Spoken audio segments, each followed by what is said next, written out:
It's my distinct honor to introduce our next speaker, the Honourable Perrin Beatty. Perrin is the President and Chief Executive Officer of the Canadian Chamber of Commerce, and prior to that, he ran the Canadian Manufacturers and Exporters Association. But perhaps most of us know him best for his 21 years on Parliament Hill, where he served in 7 different ministries as minister under progressive conservative governments. And I had the honor of meeting him in 1993, and I know he doesn't remember, but I came to Ottawa and accepted a gold medal for export excellence in the transportation sector. It was a long time ago, and so this is a particular honor to be able to introduce you. So with no further ado, I'd like to introduce the Honourable Perrin Beatty, speaking Moving Forward, a Skills Agenda for the 21st Century. Thank you.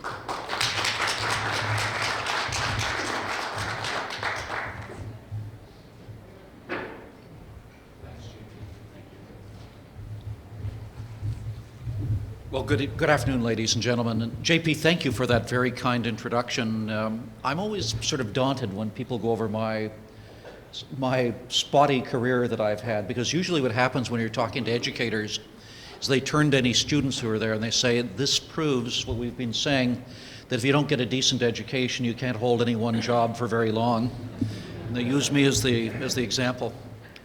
Absolutely delighted to be able to join you today, because we are partners in an exercise which is absolutely critical for the Canadian economy, and that's ensuring that we have a 21st century workforce in Canada.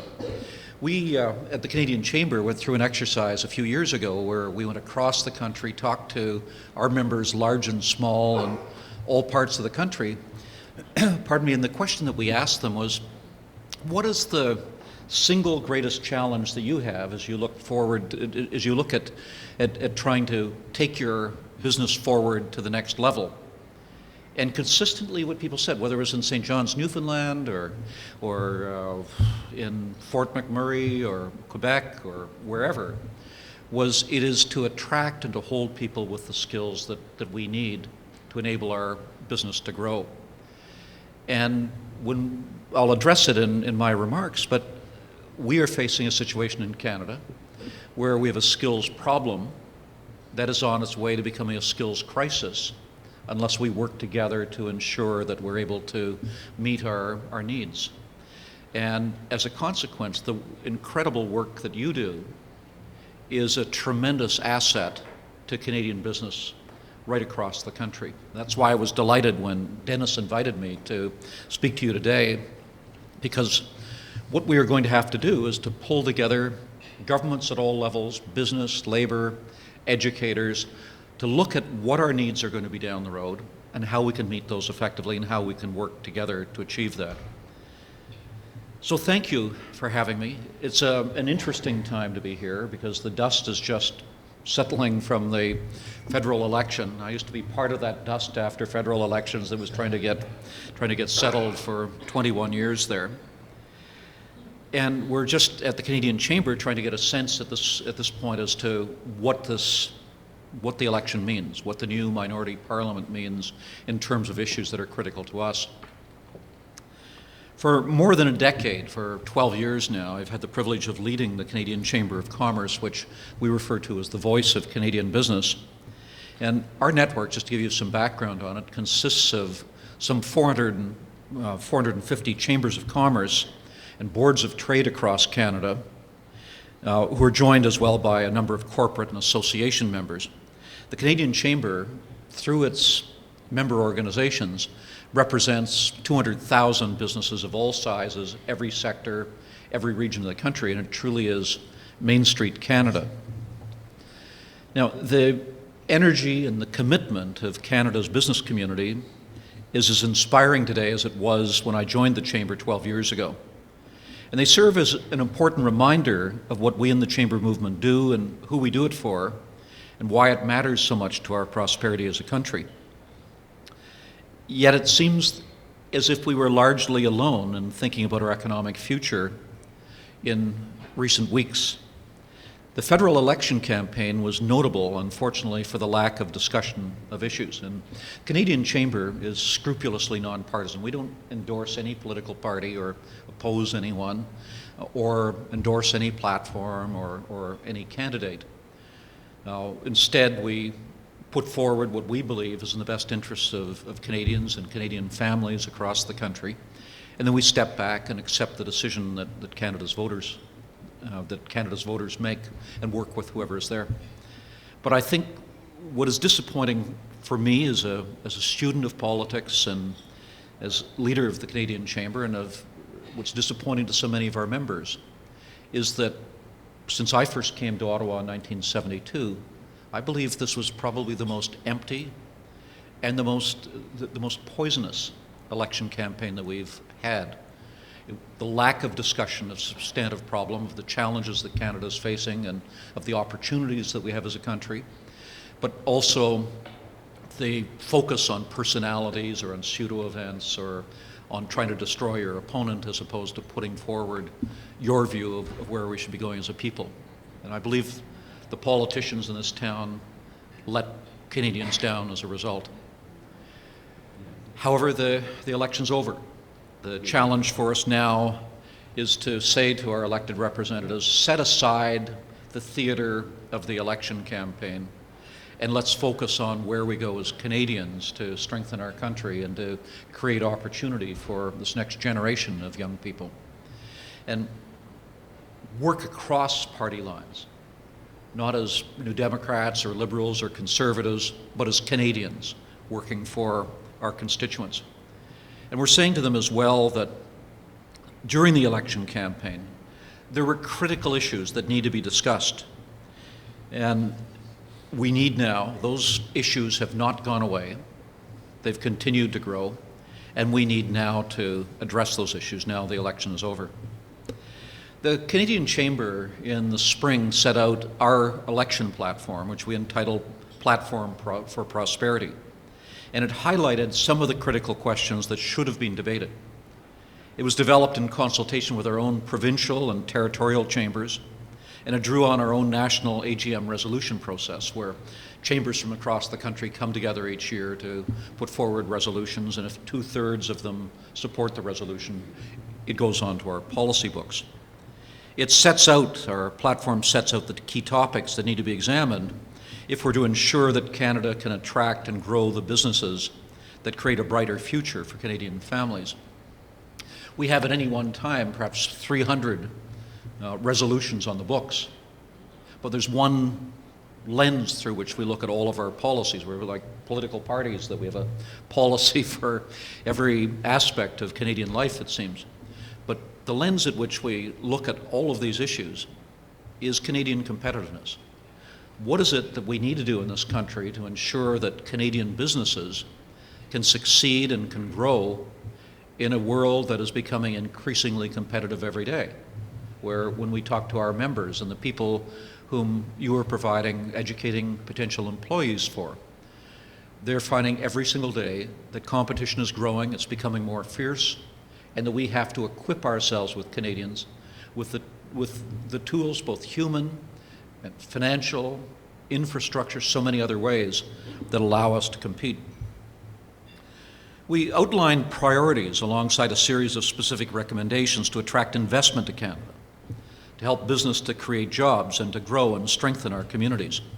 We focused on 7 key areas: taxation, to review, have a full independent review of Canada's tax system, which has become so barnacle encrusted over the years that it's impossible for ordinary Canadians to understand what's in the Income Tax Act. And too often, Canadian businesses are spending their money, instead of hiring engineers or people to help them develop their business plans, they're hiring lawyers or accountants to try to find a way to squeeze the business in somewhere between a comma and a semicolon in the Income Tax Act.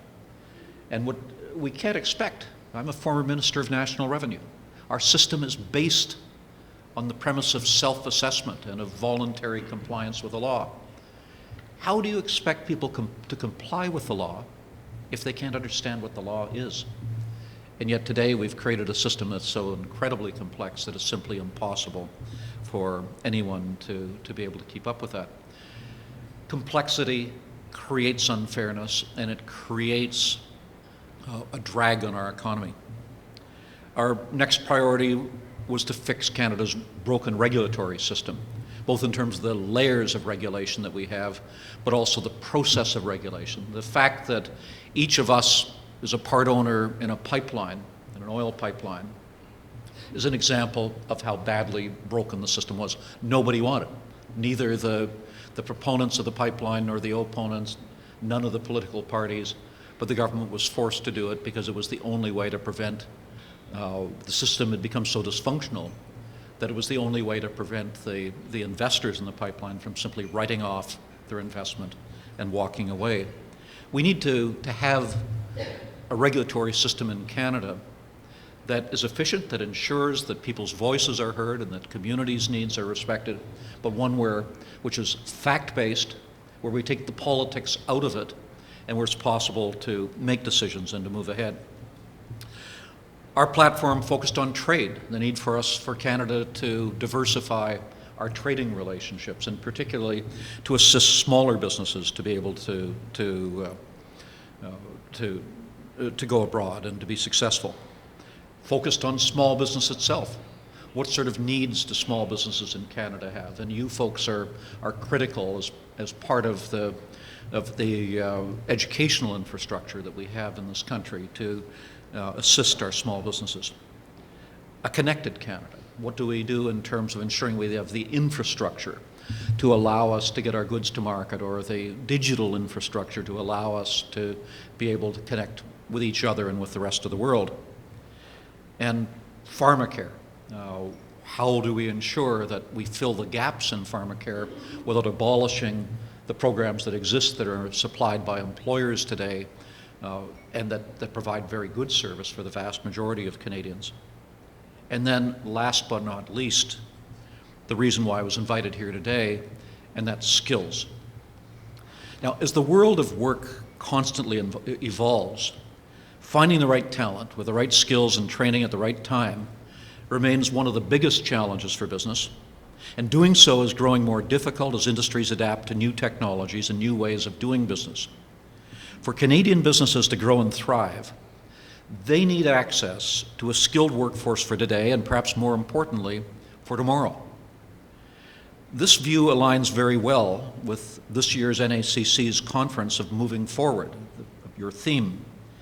And I'd like to spend a few minutes discussing what businesses feel is needed to move forward with a skills agenda for the 21st century.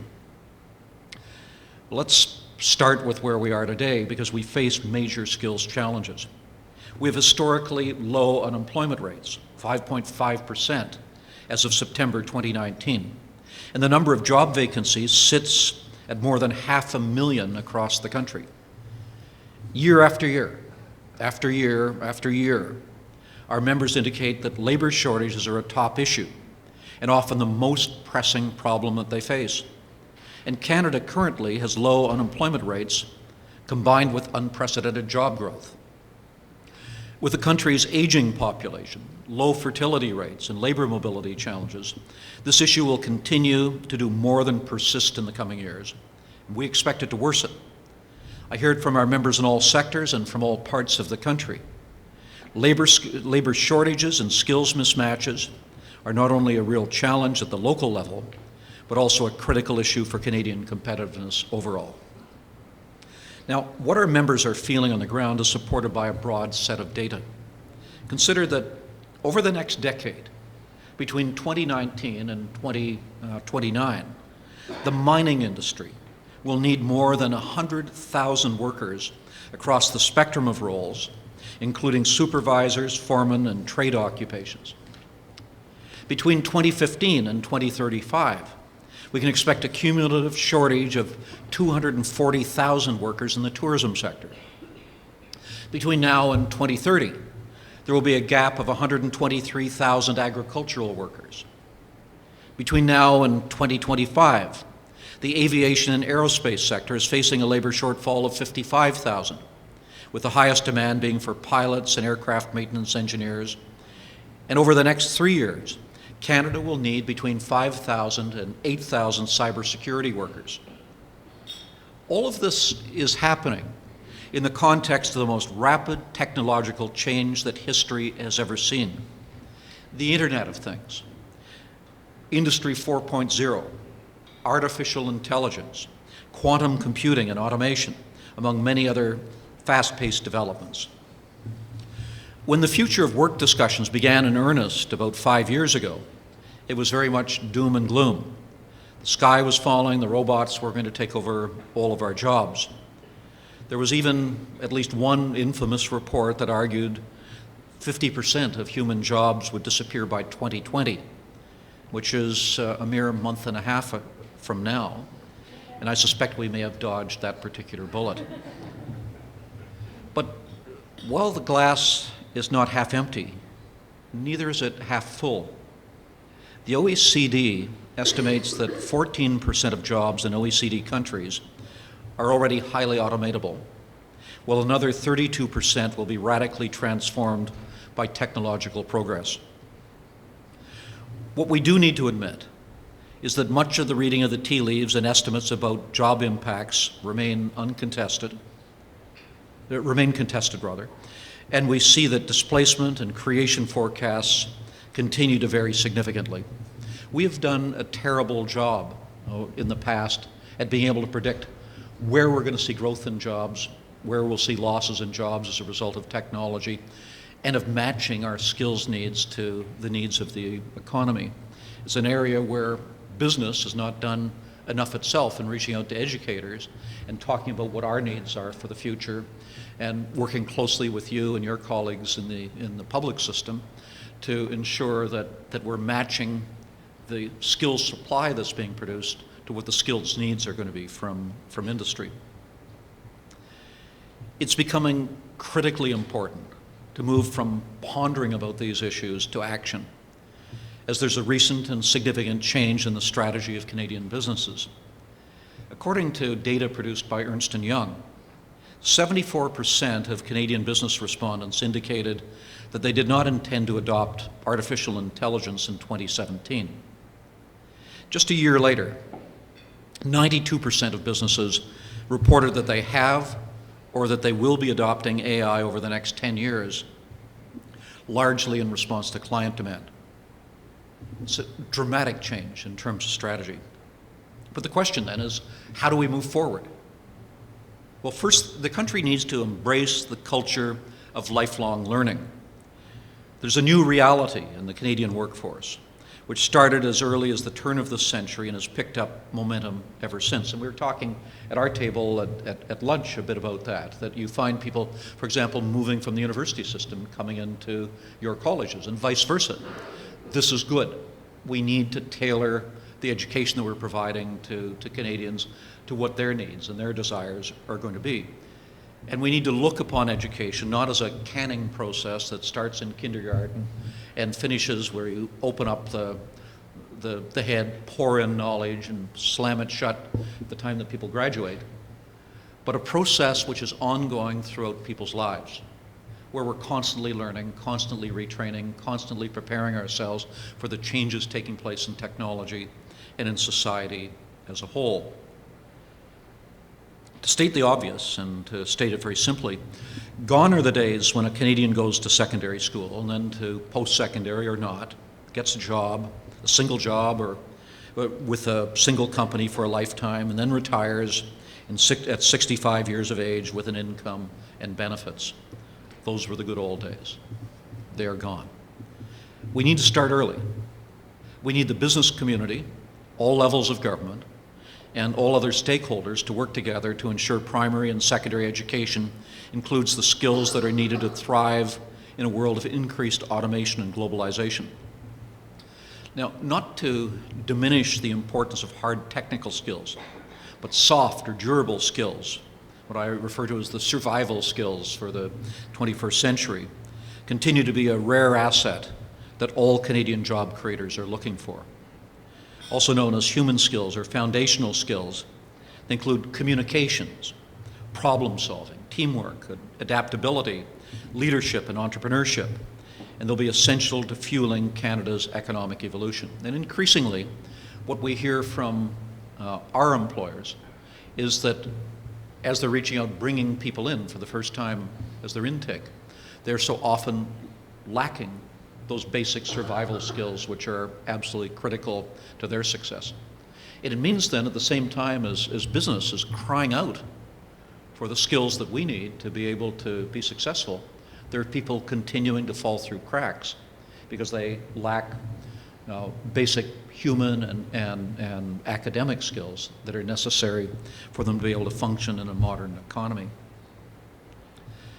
As high school students move into post-secondary education, there's the importance of work-integrated learning. As part of our Vote Prosperity program, the Canadian Chamber made 2 key recommendations related to work-integrated learning.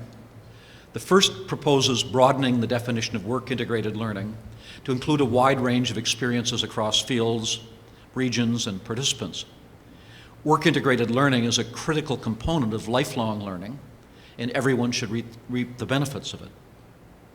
An interested business, regardless of its size, its structure, its location, and focus, should be able to provide work placements. Similarly, students, regardless of age, level, or type of study or field of interest, should have work-integrated learning opportunities to facilitate their labor market integration. Secondly, and in order to support an expanded definition of work-integrated learning, we'd like governments to provide more accessible funding projects, such as refundable tax credits, employment insurance premium reductions, and more flexible grant programs to small and medium-sized businesses. Now, I understand that Val Walker, the Executive Director of the Business Higher Education Roundtable, will be here speaking to you tomorrow about the funding that they received, and she'll no doubt be providing further insights into the work-integrated learning ecosystem. However, I want today to touch on one point, because one cannot speak of lifelong learning without talking about upskilling and reskilling. There's been much discussion about this over the past few years. In our opinion, it remains the real nut that we need to crack. We consider it crucial for the future of the Canadian workforce and the key to the country's prosperity. Employees continually need to develop essential skills that are resistant to automation and can adapt to rapidly changing technology. Key to this objective will be the ability to assess new learning credentials like short duration programs, micro-credentials, certification of work experience, and self-directed learning. Now, before I take questions from the floor, I'd like to close with just a couple of remarks about the importance of the trade. Last week, and I don't know whether some of you may have seen it, I'll leave a copy behind. I read an article in the Wall Street Journal about the difficulties of countries like Italy, Ireland, and Germany, that the problems that they're having in recruiting for the skilled trades. Ordinarily, if I were giving a speech like this to a group like you, I would be, when I was talking about the importance of the trades, be setting Europe out as the example where the trades are honored, whereas in Canada, too often we stigmatize the trades. We have always seen the trades in Europe as being honored and valued, and so many people who are successful, who become CEOs of companies in Europe, have gone through the trades to be able to get there. And yet, what was eye-opening for me was to read the article, which was entitled, "Europe is Hiring, but the Workforce Isn't Ready." And it talks about the growing experience in Europe, where they too are experiencing the types of skills shortages that we are. Now I'll leave this with you. And if Europe, which is a bastion of promoting, recruiting, and innovating in the skilled trades talent market, is having problems, I wonder where that leaves us in Canada. As one of the many examples we could cite, 2 years ago, the Toronto Board of Trade published a report entitled "Building Infrastructure, Building Talent." It concluded that there would be 147,000 job openings in construction through the Toronto region alone over the next 15 years. The most in-demand category is the construction laborer, followed by carpenters, electricians, and construction managers. Canadian society as a whole needs to do a much better job of promoting the trades. We must start in primary schools. Then we need to encourage skilled trade professions at the secondary level and expose high school students to the full range of career possibilities as they decide what to pursue professionally. We need to support tradesmen and tradeswomen in equal measure, and to do so throughout their training and education. And that's why the Canadian Chamber will be encouraging the new government to make good on its platform commitment to create a Canadian apprenticeship service to support more than 12,000 apprentices with $10,000 apiece. I hope that all of us here today will continue to press for a serious discussion of the importance of a 21st century workforce to the Canadian economy and to Canada's competitiveness. It's vital that we do so. Now, implicit throughout my remarks, which I want to make explicit in closing, is that the involvement of education and business stakeholders and the collaboration between the two of us is essential for Canada's skills agenda. It's critical for Canada's prosperity now and in the future, and for students, employees, families, for businesses, and for communities. The Canadian Chamber sees your organization and its members as key allies in moving forward to build a more prosperous Canada that is full of opportunity for all Canadians. Thank you so much for the important work that you do and for all of the contributions that you make to Canada's economy.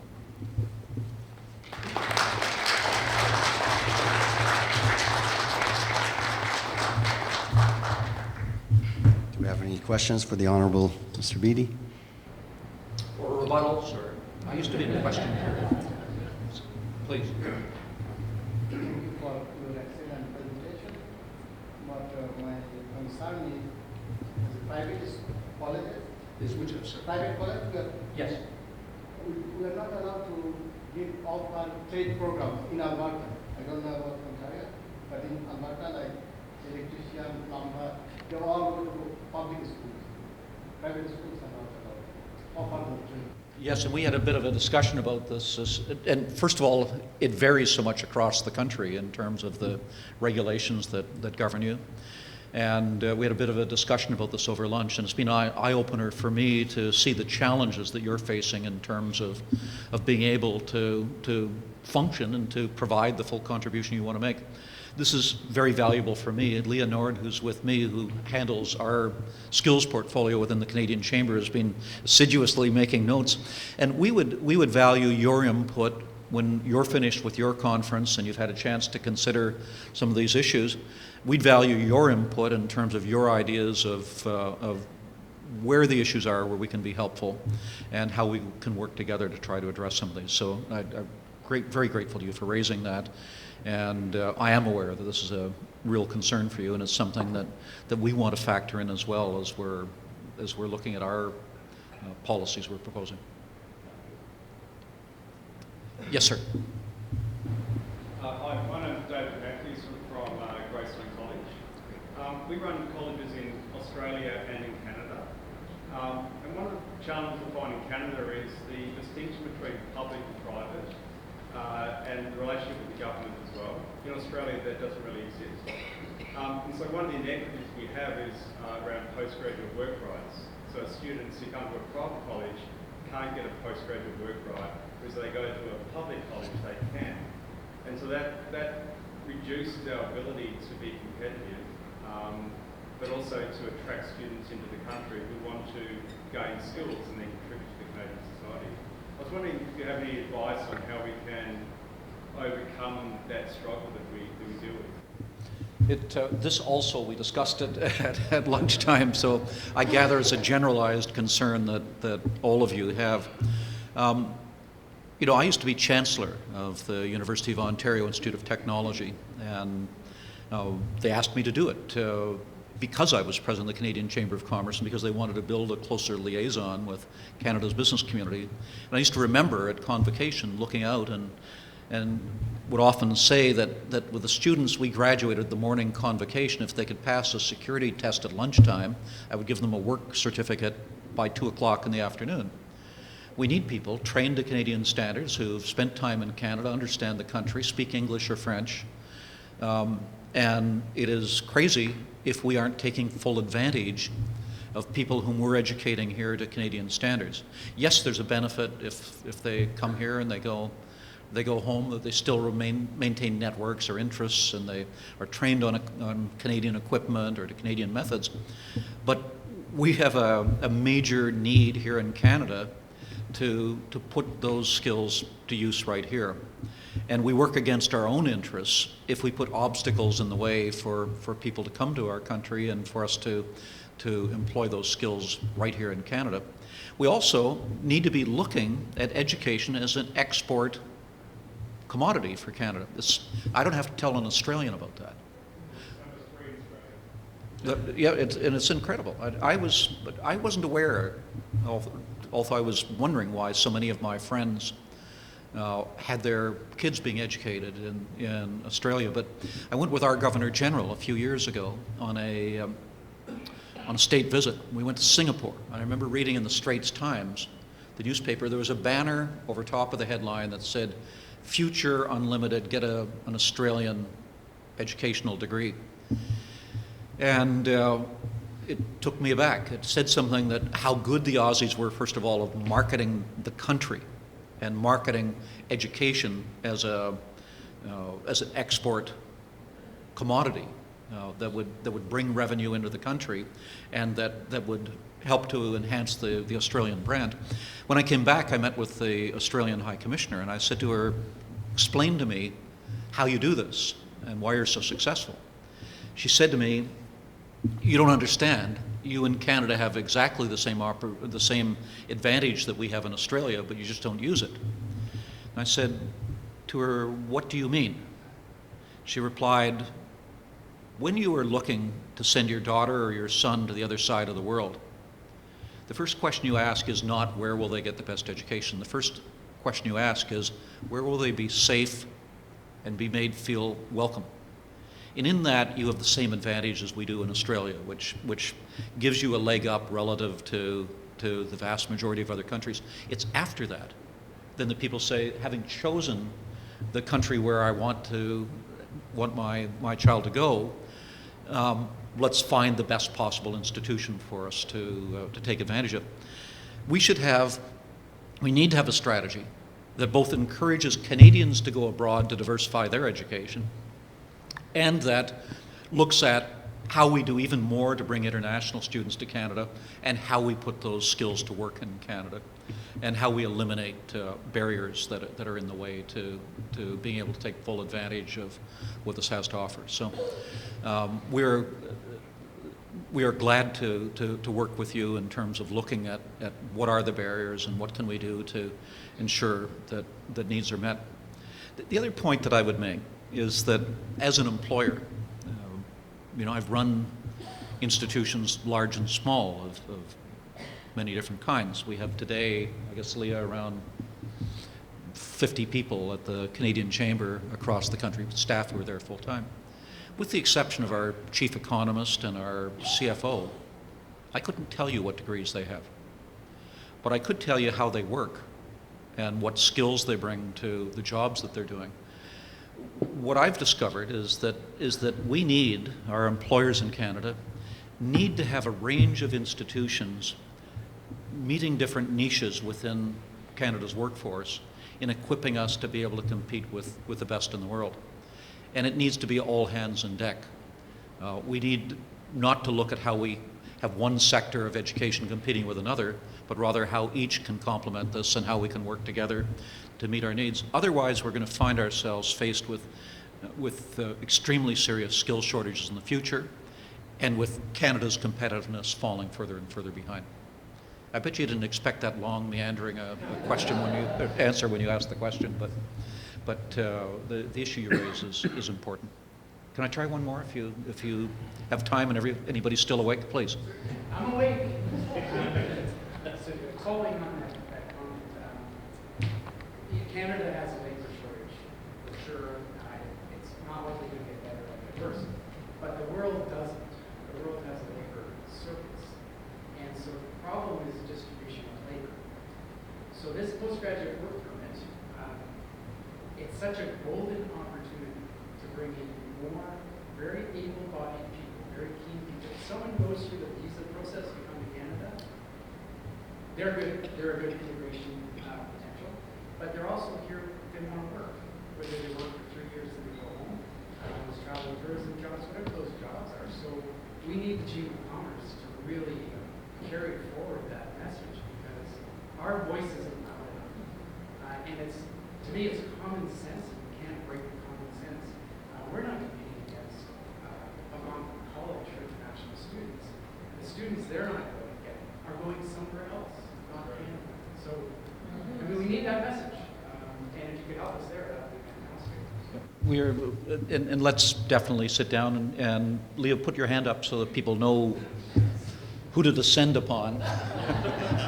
With this, we're glad to talk to you about how we can work together and what the needs are, and as we do with our colleagues at the polytechnics and at the colleges and the universities and so on. We need all hands on deck. We need everybody's help on this. And the other thing, you know, Canada is so fortunate. We are one of the few countries in the world today where when you survey people, they see immigration as a net plus as opposed to a net minus. This is an incredible advantage to us as Canadians. We're also one of the most pluralistic societies anywhere in the world. If you go to the Toronto area, you know, half of the people in the city were not born in Canada. And it is every country's first-generation diaspora. People who are entrepreneurial by nature. They left behind everything back home just for a chance to build a new life in Canada. But they maintain networks at home, they speak the languages, they understand the culture, and this is an incredibly rich resource that we have. It also means, I remember a speech that was given a few years ago that made a great impression on me by Richard Florida. He's a professor, I think he's still at University of Toronto, was an American who came here. He wrote a book called The Rise of the Creative Class. A number of you may have read it. The subsequent one, The Flight of the Creative Class. But he said he looked at Canada and at particularly the Greater Toronto area on the basis of a number of different international comparatives. And the area where we excelled more than any other was in diversity.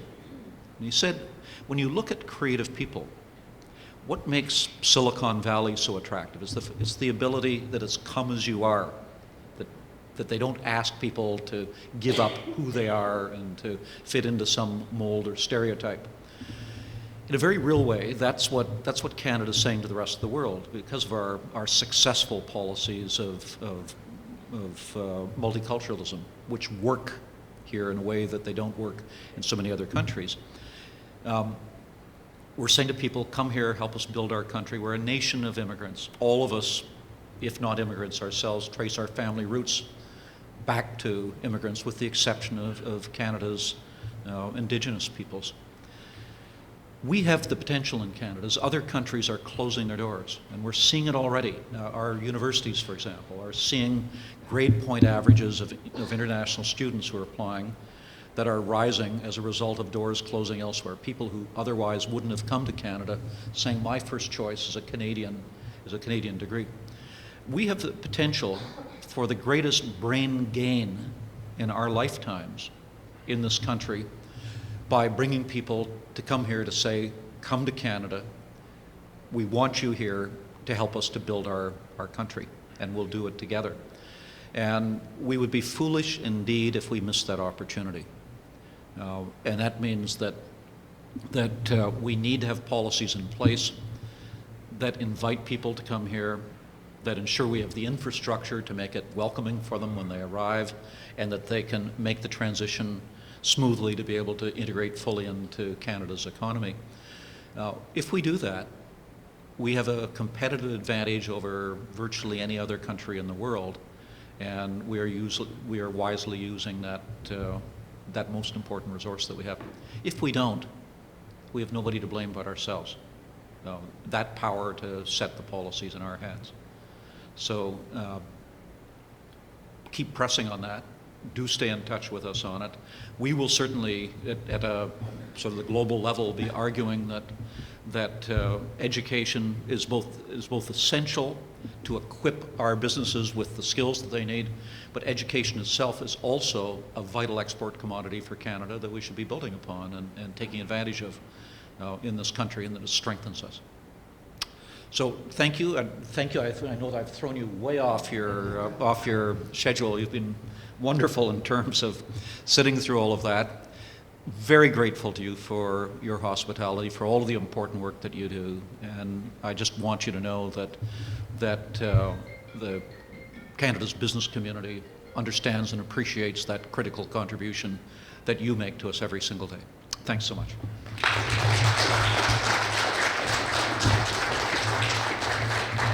Thanks again. Great presentation, and we feel we are the right organization to help, but we are handcuffed in those two areas. The postgraduate work permit for all provinces is huge to help with the skilled labor shortage, but also in the trades, as pointed out. If we had apprenticeship, the possibility of that in all provinces, that would make a huge difference and help us help the crisis that's imminent.